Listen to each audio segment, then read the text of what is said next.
Hello, hi, and welcome if it is your first time here. If it is not your first time here, hey bestie.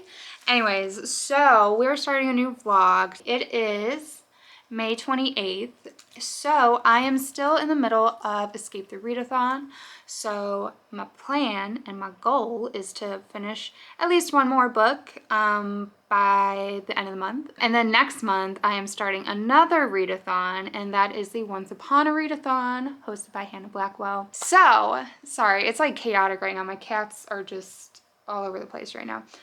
In this video, I am going to be reading two books that were in my 5-star predictions video, and I'm so excited. So first, I'm going to read One Dark Window by Rachel Gilling. So hopefully I can get this done by the end of the month, and hopefully it's a 5-star. So with this book, I don't really know what it's about per se. I've just heard really great things about it. I feel like the synopsis does not say much about it. It just kind of sounds like whatever. It says, Elspeth Spindle needs more than luck to stay safe in the eerie, mist-locked kingdom of Blunder. She needs a monster. She calls him the Nightmare, an ancient, mercurial spirit trapped in her head. He protects her, he keeps her secrets. But nothing comes for free, especially magic. When Elspeth meets a mysterious highwayman on the forest road, her life takes a drastic turn. Thrust into a world of shadow and deception, she joins a dangerous quest to cure Blunder of the dark magic infecting it. Except the highwayman just so happens to be the king's own nephew, captain of the most dangerous men in Blunder, and guilty of high treason. So, like...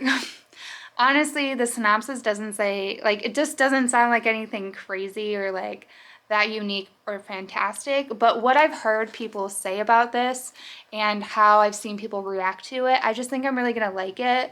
Nonetheless, synopsis aside, I heard it's like very kind of gothic and dark. There's magic. I think there might be romance. I don't know. Yeah, I mean, one of the blurbs mentions romance, so there's some romance in there. But yeah, we're gonna see what it's all about. I just get good vibes from it. I get my 5-star vibes from it, and I hope that it is, because I feel like I haven't fallen in love with a book in quite some time. So hopefully this video will help make that time come true. And then after that, I will be starting Into the Drowning Deep by Myra Grant. So this was another 5-star prediction of mine, and this will be perfect for June, once June starts and I'm in the Once Upon a Marathon, because in that we get bonus points for water setting, which this has. I also would get bonus points for pirates. I don't think this technically has pirates, but the author is also in the LGBTQIA plus community, so I get bonus points for that. And if I were on Team Mermaid, I would get bonus points for that, I think, or I could attack Mermaid if I weren't an ally. That, all of that only makes sense if you've watched Hannah's video about the readathon. But anyways, so yeah, this is gonna be my first book for the Once Upon a Readathon, and I'm looking forward to it. I'm excited. And yeah, so this one, I'll give you a quick synopsis if you haven't heard me talk about this book like 5 times already. But in this book, there was a voyage that set sail 7 years ago that was on a mission to the Mariana Trench in order to create a mockumentary that would bring to life ancient sea creatures of legend. This ship ends up getting lost at sea. Some people say it was a tragedy, other people say it was a hoax. Now, 7 years later, another ship is going to the same area in order to get answers, and we are following a character that had a sister that was on the previous voyage that got lost. So, yeah. This is technically a sequel to a novella. Not technically a sequel, but Myra Grant had written a novella previous to this called Rolling in the Deep, and they were inspired by the novella that they wanted to create a full-length novel. This is a pretty long book. It's 438 pages. I will also eventually do the audiobook for Rolling in the Deep, but I have to wait for it to be available to me on audiobook. There's like no way to get a physical copy of that book that I have been able to find. I don't know if they just like don't print that book anymore or what, but yeah. So I do have it on hold at the library, so I have to wait for it to be available to me. It's only like 2 or 3 hours, so I will eventually also read or listen to the novella, but we're gonna start with this. I heard it doesn't matter which order you read them in, and I feel like I would just rather, I don't know if like the first one has like spoilers or anything, so I'd rather just read like this and be like as deeply invested into the story, and then read the novella as like a cute little side thing. I don't know, we'll see. So those are my reading plans for this vlog, and I'm so excited. If I don't get a 5-star out of this reading vlog, I'm going to be so upset. So these better deliver. Other exciting news is I did order a Kindle. I'm so excited to get it. So my dumbass accidentally ordered it but got it delivered to my mom's house. So I have to go get it from my mom's house, which she lives like an hour from me, so it's kind of like a drag to have to drive to her house to go get it, but I'm gonna do that eventually. So I don't know when I'll have my Kindle, but once I do have my Kindle, I do plan on going through my stickers. I got a clear cover. We're gonna customize this bitch. We're gonna make it cute. We're gonna download some books, and I'm gonna take you guys along with me while I do it. So stay tuned for some Kindle customization later on. I think that's all I got right now. I don't have any like plans per se. So I'm gonna start One Dark Window, and I will update you guys. I'll probably do a reading update. I don't know. I'm not even gonna tell you because I feel like every time I tell you when I'm gonna do a reading update, I end up not doing it at that point. So I'll just give you an update when I feel it's necessary, okay? I will.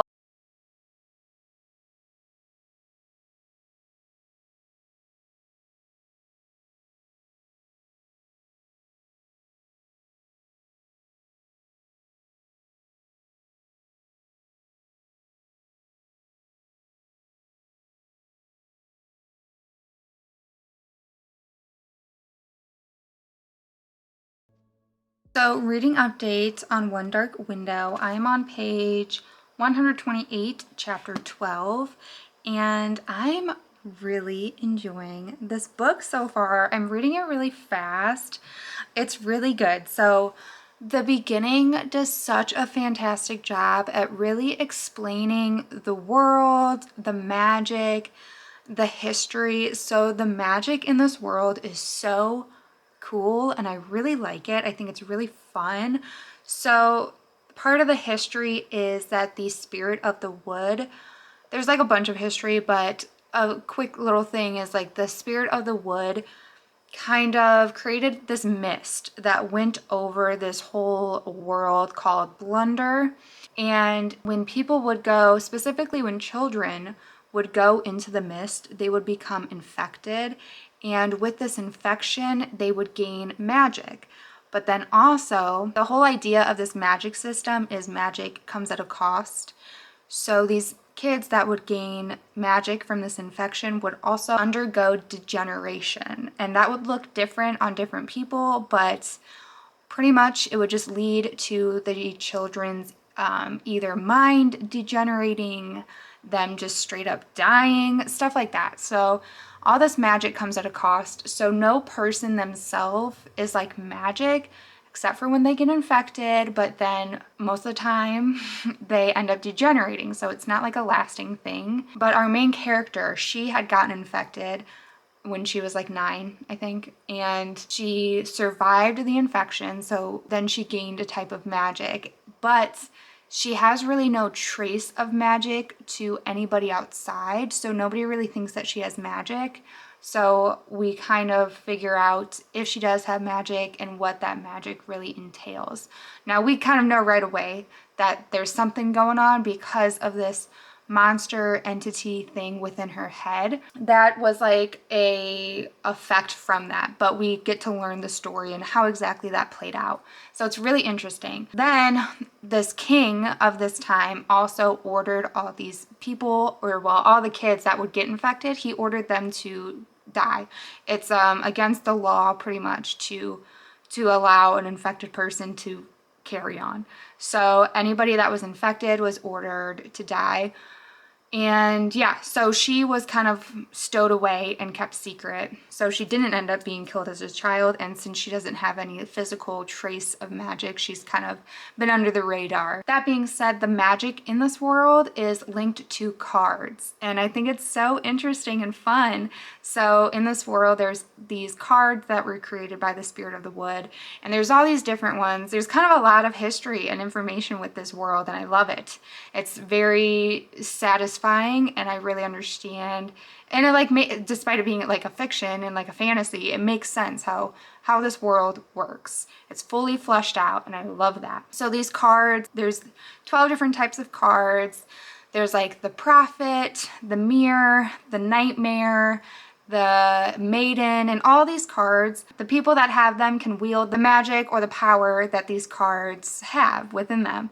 That being said, if somebody uses the cards too much, there are consequences. And the whole book, again, magic is not free, magic comes at a cost. So they have very, you know, bad effects if somebody uses a card too much, and almost has the opposite effect of what the card was originally intended and wanted for. So hopefully that makes sense.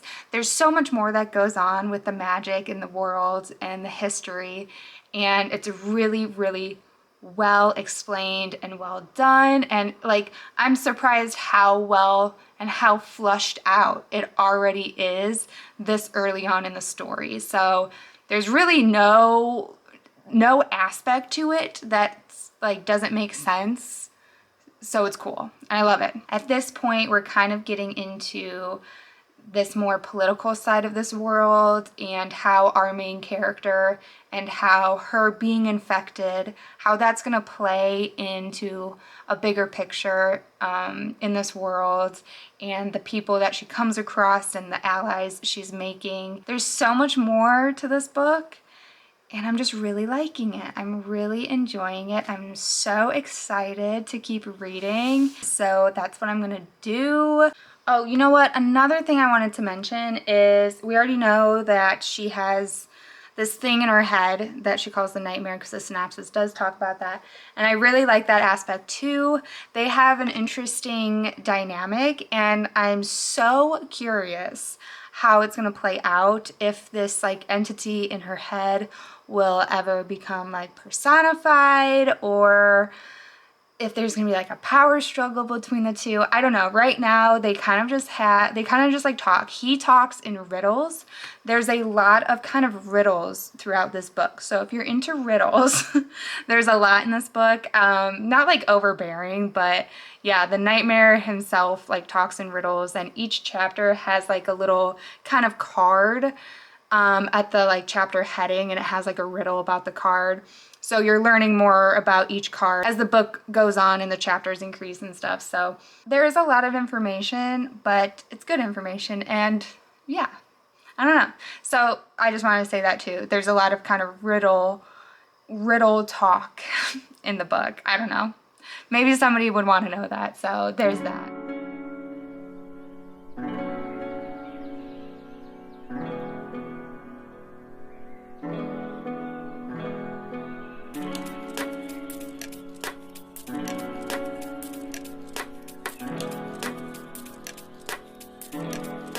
So it is here. I'm so excited. There's like zero padding in it. Yay. So I got the Paperwhite because it's like partially waterproof or water resistant or whatever. It says waterproof.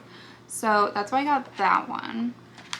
Yeah, I got the 16 gigabyte.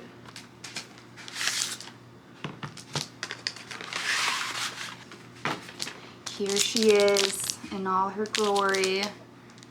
I'm so excited. I've literally never used an e-reader, so I have no idea how I'm gonna like it. But yeah. Okay, I have to charge it, I'm sure. But I'm not worried about charging it right now, because what we're gonna do is set up my case. So I got a clear, flexible case. And people are so dang smart.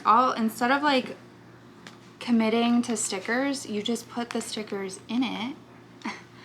And then there you go. I was literally gonna stick the stickers directly on it, but I don't even have to do that. You just put it in the middle. That is so smart, and I'm so dumb, so I never thought of that. So I have a bunch of stickers here. It's kind of a mess. I have the stickers that I would have already showed you guys on an unboxing. And I have some from Nightworms and stuff like that. And then I also have a bunch of Polaroids that I've taken because I don't think that I have enough stickers that like match each other and go along with like a theme. So I might have to throw some Polaroids in there. And I also have this pop socket, which I originally got for my phone, but it's so big and way bigger than my phone is, like wider. So this will be perfect for the Kindle, and I'm so pumped. Oh, and I also have this stack of stickers that I have to open. It's like witchy stickers. So I gotta kind of go through and see what theme I'm going for. These are, okay, so all these are kind of very like apothecary style, which I don't think I'm gonna go for right now. This one's cute though. But I'm not really going for like vintage apothecary right now. But that's cute. Ooh, I like this one. Ooh, I like this one. Skull, I'll set that to the side. I have a lot of black and white stickers, but I don't know that I want to do a black and white theme right now. So actually, my favorite sticker that I have right now is this one. It's like a two-headed lamb. It's like, I love it. It's like creepy cute. So I kind of want to like make this the muse. This is the muse for the theme. So I think I want to go kind of creepy cute route with like pastel. So I do have a few. I have like this one that's Bookish Baddie, and it's like iridescent, super cute. I feel like that'll match. And I have some from, I think these sticker, or the sucker ones will be really cute too. Either one or both. And I'm trying to think if I want to do a ghosty, because I think one of these two might look good. So we're going to start laying stuff out and see how we like it.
here is my final result. I actually think it looks so good.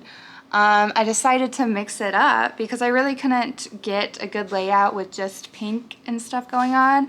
So Angelo suggested I do black and white with the pink, and I think it works really well because it's like a pop of color. And that's also one of my favorite stickers that I recently got. And I got my double-headed lamb on there. I think it looks so cute. Now, I'm like nervous to put the pop socket because like it's based on holding it like in my hand right now. I feel like I might want it like there. And I just like don't know if that's gonna ruin the look. So I think I might not put the pop socket on for now. And see how it is, just like, because I'm not even used to e-reader to begin with. So I'm just gonna see how it is without one, and if I feel the need to put a pop socket on, I will put this on probably like there. But I just feel like it's kind of ruining the beauty that I figured out for this. And I'm like really proud of myself because I'm the least creative person on the planet, and I feel like this works really good. But yeah, so Kindle time. So I'm gonna charge it and then I'm gonna download some books because when I bought it, it gives 3 months of Kindle Unlimited for free, and I already have some books in mind that I'm gonna download. So we're gonna do that in a little bit.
Okay, I know this is kind of a weird angle, but it's all I got right now.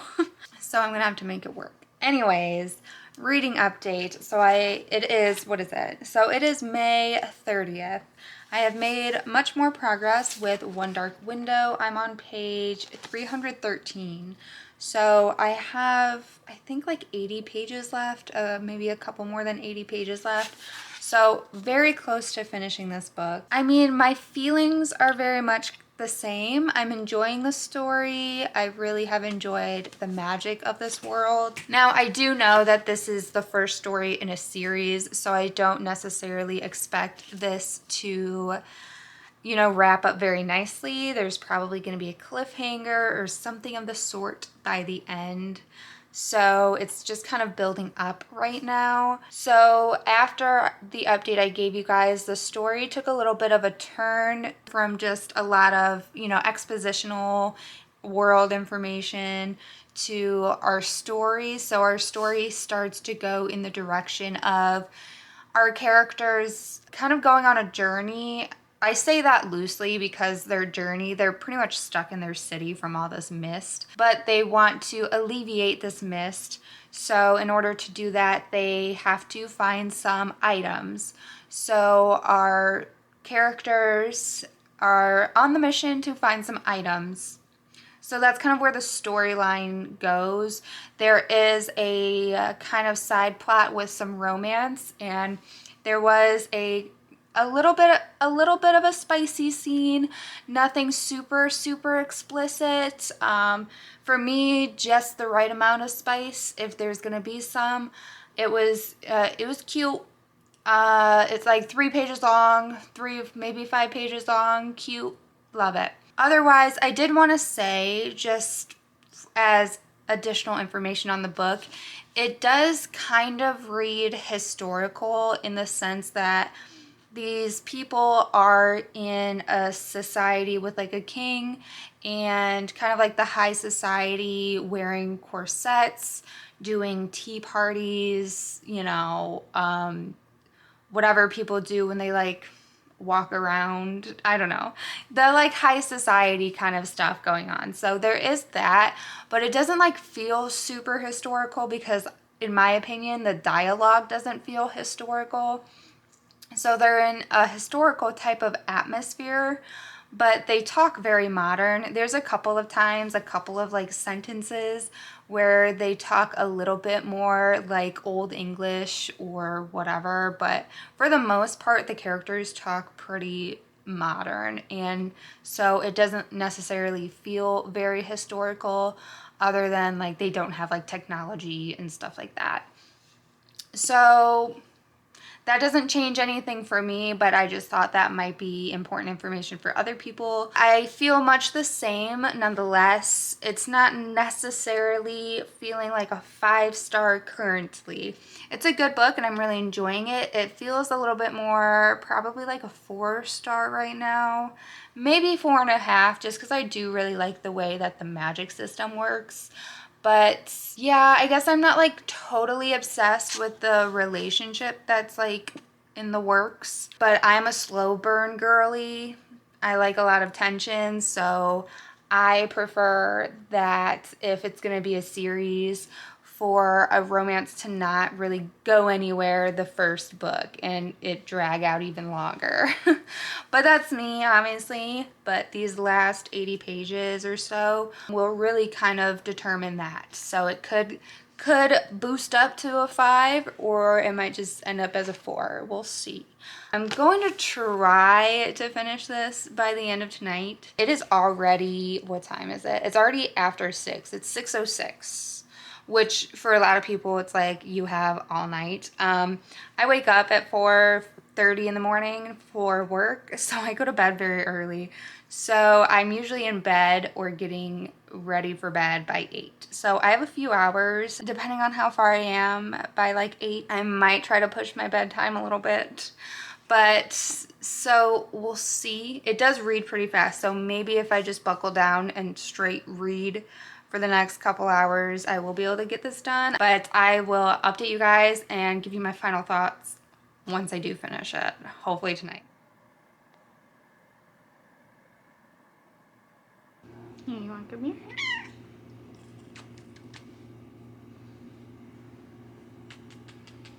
What's up? No? Okay.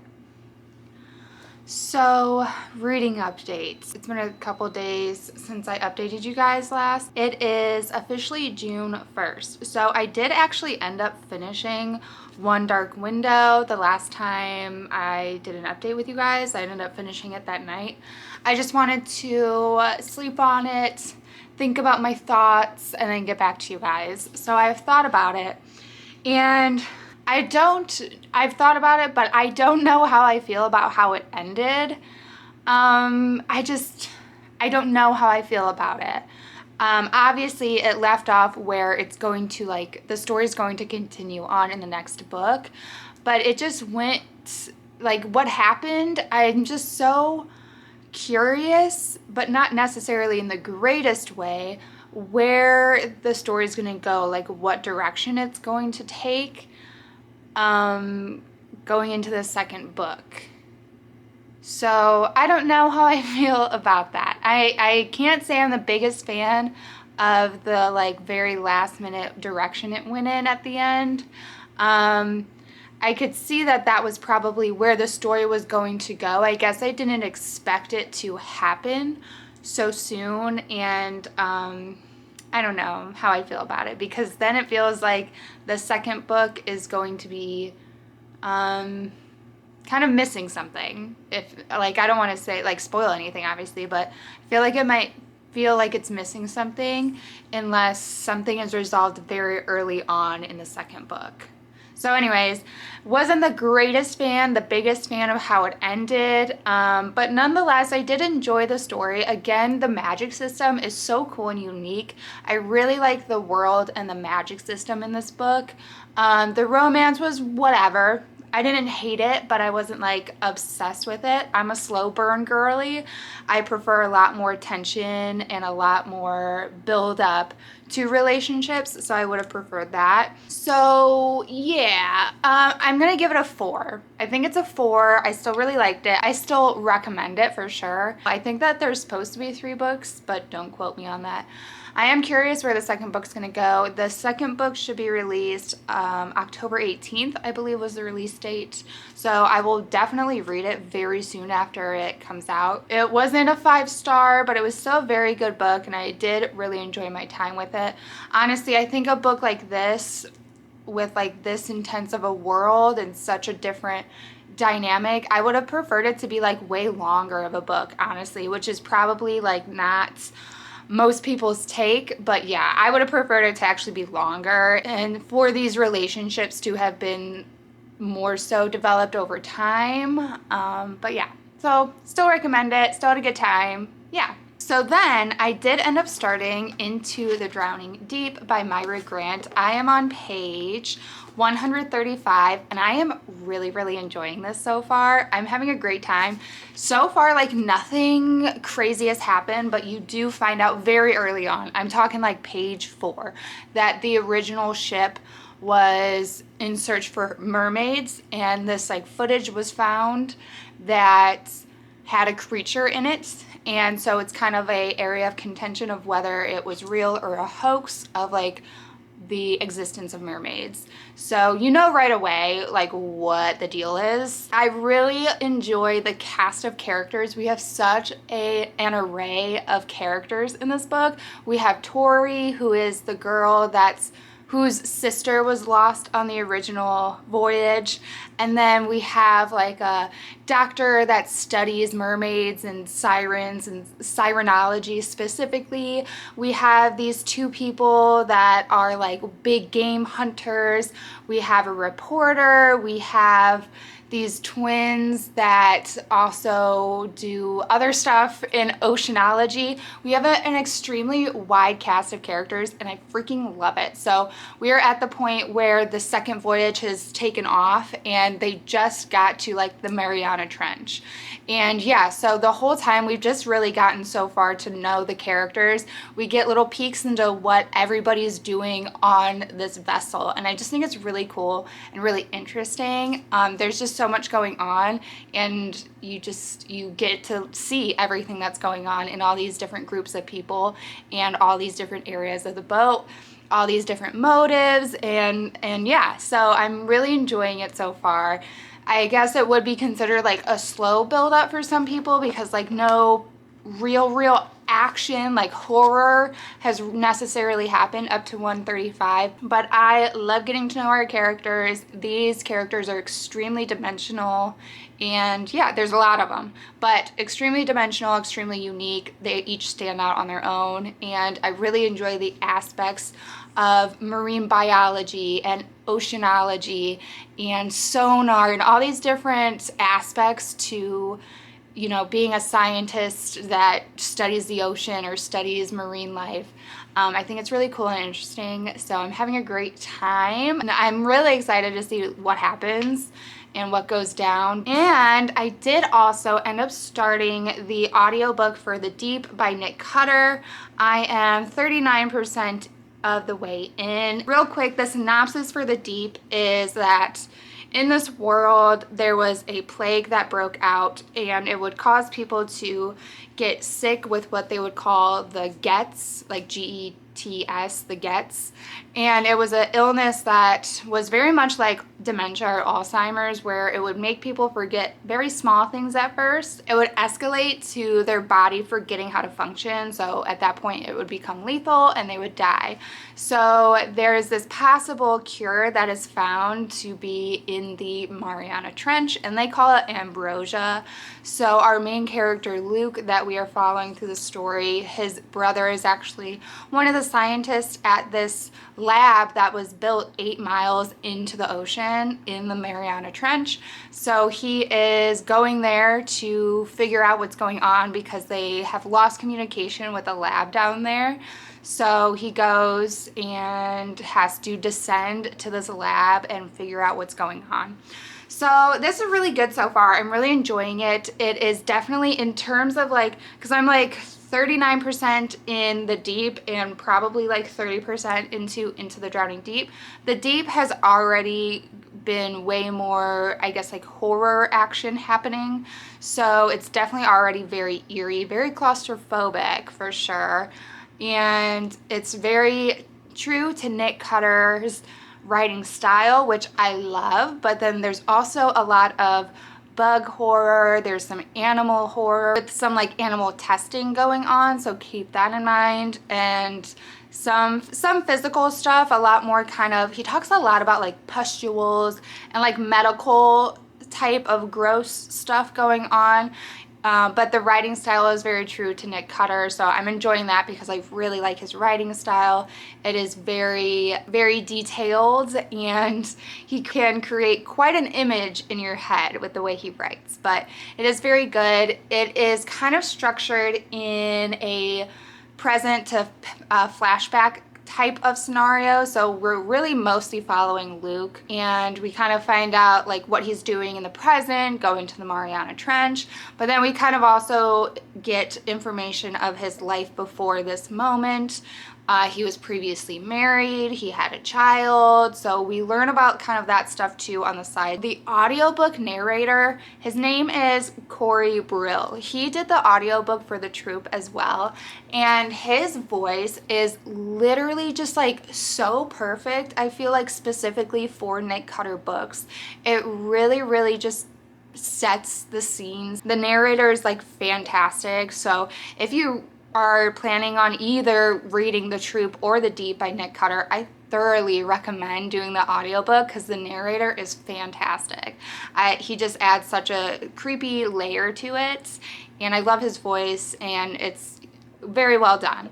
So yeah, that's my reading update. I'm definitely probably not going to listen to The Deep anymore today, but I will definitely read more of Into the Drowning Deep, and I'm excited. So that's my plans tonight. Oh, and also I wanted to say, so it is June 1st, so I have since finished Escape the Readathon. My team Ghost Tour, we did not sadly escape the house, but nonetheless it was super fun. One Dark Window was like considered part of that readathon, but now June 1st I have officially started the Once Upon a readathon hosted by Hannah Blackwell. It is Treasure Island themed. If you haven't seen it yet, I have my summer TBR. I'll link it down below and like in the cards and stuff. And so those are all the books I'm planning on reading. A lot of them have to do with like specifically this readathon. Obviously I also talk about my July and August reads in that video, but a lot of them are focused on this readathon. I'm currently starting that, and there will be reading sprints tonight, so I'm probably gonna hop on those at least for a little bit. That's it. It was kind of a lot, but that's it. And I'm going to make a coffee, get cozy. I'll update you guys when I feel like I have more to say, but yeah, really enjoying my current read so far.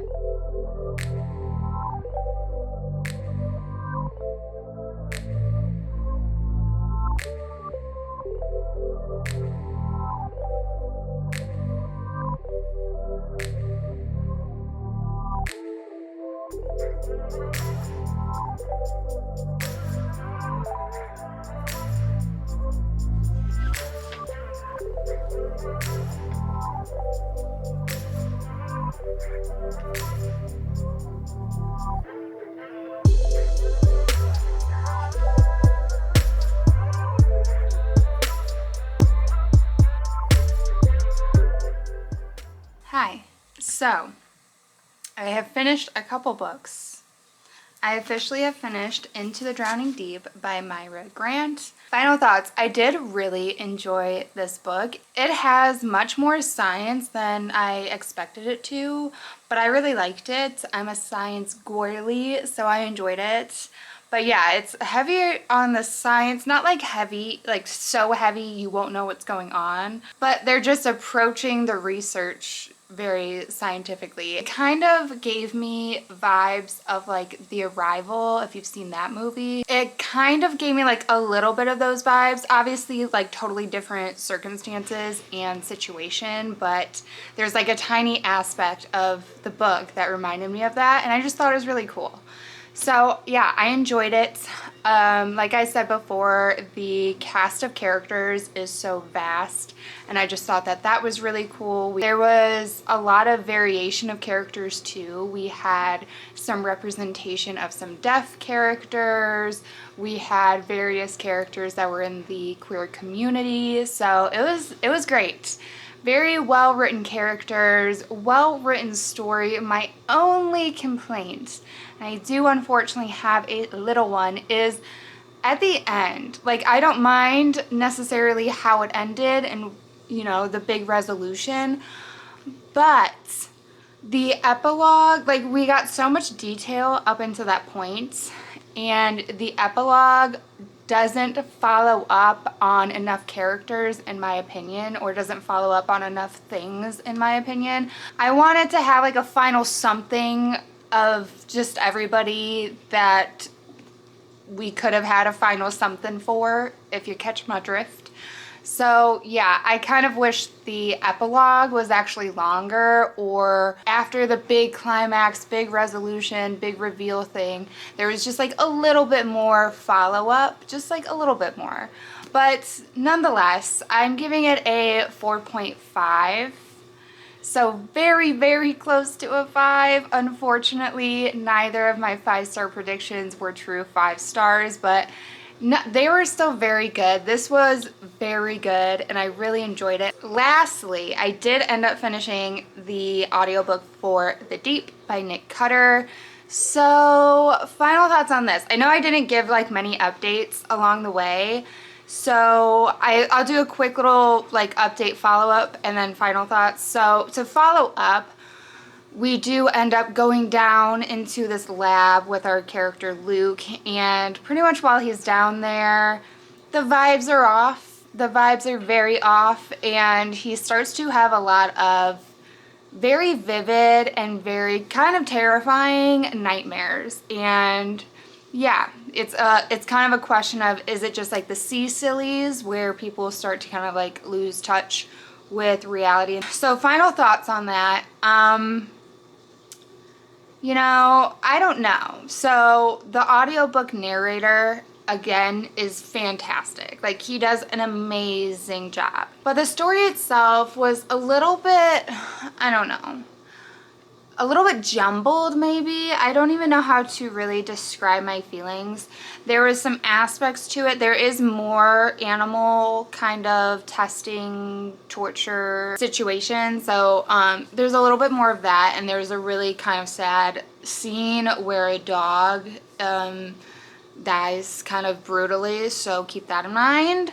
But there was also a scene that alluded to some creepy stuff with kids, and I'm not, no, like, not even for the sake of horror do I even want that alluded to. So I didn't like that aspect. And just the plot, I guess, was a little bit lackluster, and there was quite a bit of plot holes, and yeah, you really like have to suspend your disbelief quite a bit, and not even for like the horrific aspects or anything like that, because obviously it's like a horror and it goes kind of into like supernatural territory. I don't even know how I would describe it, but kind of like that. So there already is that, but it was the suspension of disbelief with just like the situation and how the plot was set up.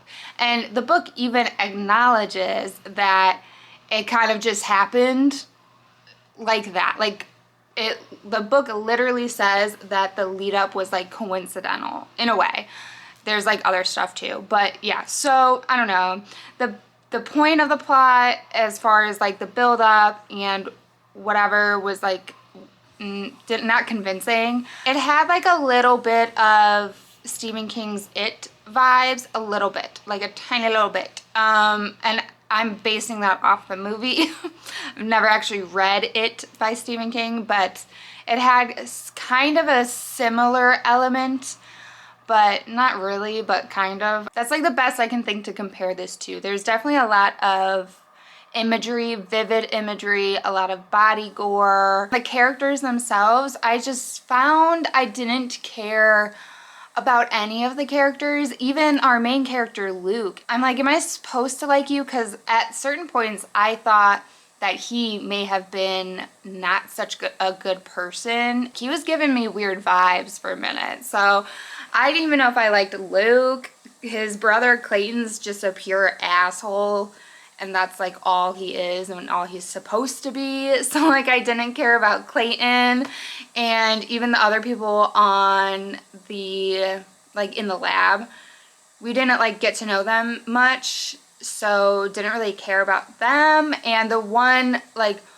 the best character, Al, she's just like a girl also in the book. Like she really wasn't given too much stuff to stand out with. So in the end, I think I'm gonna give it 3 stars. I'm still kind of like thinking about it because yeah, I just like, it's a story that I think I'm gonna mostly forget about, but when I was like paying attention, the imagery was like very effective and creepy at certain points, but again, there's other aspects that I really don't want in my books at all. So yeah, I'm kind of like 50-50 right now, so I think I'm gonna go more 3. I don't know if 2.5. In that area. I'll probably give it a 3 on Goodreads, but just know it's kind of like 2.5, 3. Definitely, for me, doesn't even come close to The Troop. If you're gonna read a Nick Cutter book, I highly recommend The Troop, but there are some animal things in there too, so I think it was chapters, ooh, I don't even remember now. If you watch my vlog on it, I tell you exactly what chapters to watch out for like animal stuff that I skipped over. So yeah, okay, that is it. That's the vlog. So to keep you guys updated and in the loop, first of all, here's my Kindle. I like switched the, I ended up putting the pop socket on because yeah, I realized I do need it. I have one on my phone, so I'm kind of reliant on that. So I did end up putting it on. So then I had it inverse on my stickers because where it is, I originally had the lambs over here, and I don't want the lamb sticker covered up because that's my favorite sticker ever. So I had to like reverse all the stickers so they wouldn't be covered. But just so you guys are in the loop, my next book, which I did actually already start, so I'm kind of cheating, I will be reading To Kill a Kingdom by Alexandra Christo. So this is a dark retelling of The Little Mermaid, and that's it. So, and I think after I read that, I think I'm going to read A Ship of Bones and Teeth, which is also a dark retelling of The Little Mermaid, and I think that there's much more spice in that one. So I am thinking I might end up vlogging me reading these two and do kind of like a comparison of dark retellings of The Little Mermaid in my next vlog. So I think that's the plan. So that is going to be a wrap on this vlog. If you made it all the way to the end, thank you so much. You're amazing. Leave me a wave emoji so that I know, like water wave, not like a hand wave. Let me know what you guys are currently reading. I'd love to know because I'm nosy. And as always, thank you so much for watching my video. I truly appreciate you spending some of your time with me while I read and talk about books. If you haven't already, please give the video a like, subscribe, bell notification, all the fun YouTube things that help your girl out. And I will catch you guys in the next video. Bye!